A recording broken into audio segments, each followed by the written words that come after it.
12টা পর্যন্ত কিন্তু আপনারা কিছুই দেখাতে পারেন নাই। দুপুর 12টার পর থেকে আপনারা প্রথম লাইভ যখন দেখানো শুরু করেছেন তখন কিন্তু উনি বিছনায় শুয়ে শুয়ে উনি এগুলো দেখতেছিলেন এবং বলতেছিলেন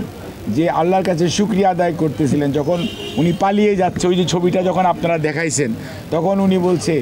যে এই দিনটা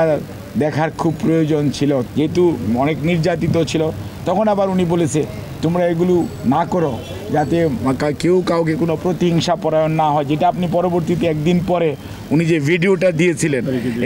এই ভিডিওটা কিন্তু উনি নিজের থেকে বলেছেন এবং নিজে আগ্রহ প্রকাশ করেছেন। পরে আমি বলছি ম্যাডাম ঠিক 91 সনে একই ঘটনা ঘটেছিল, 91 সনেও কিন্তু ম্যাডামের পরে ভিডিওতে বলতে হয়েছিল, আপনাদের যদি খেয়াল থেকে থাকে এরশাদের পতনের পরে ঠিক একইভাবে তখন ম্যাডাম এই ভিডিওটা তখন আমরা হসপিটালে এটা রেকর্ড করে এটা শোনানো হয়েছিল এই কারণেই যাতে নেতা কর্মী শুধু দেশের মানুষ যাতে কোনো অবস্থাতে আইন নিজের হাতে তুলে না দেয় এবং কোনো ধরনের প্রতিহিংসা পরায়ণতার মধ্যে আমরা যাতে না পড়ে আগের যে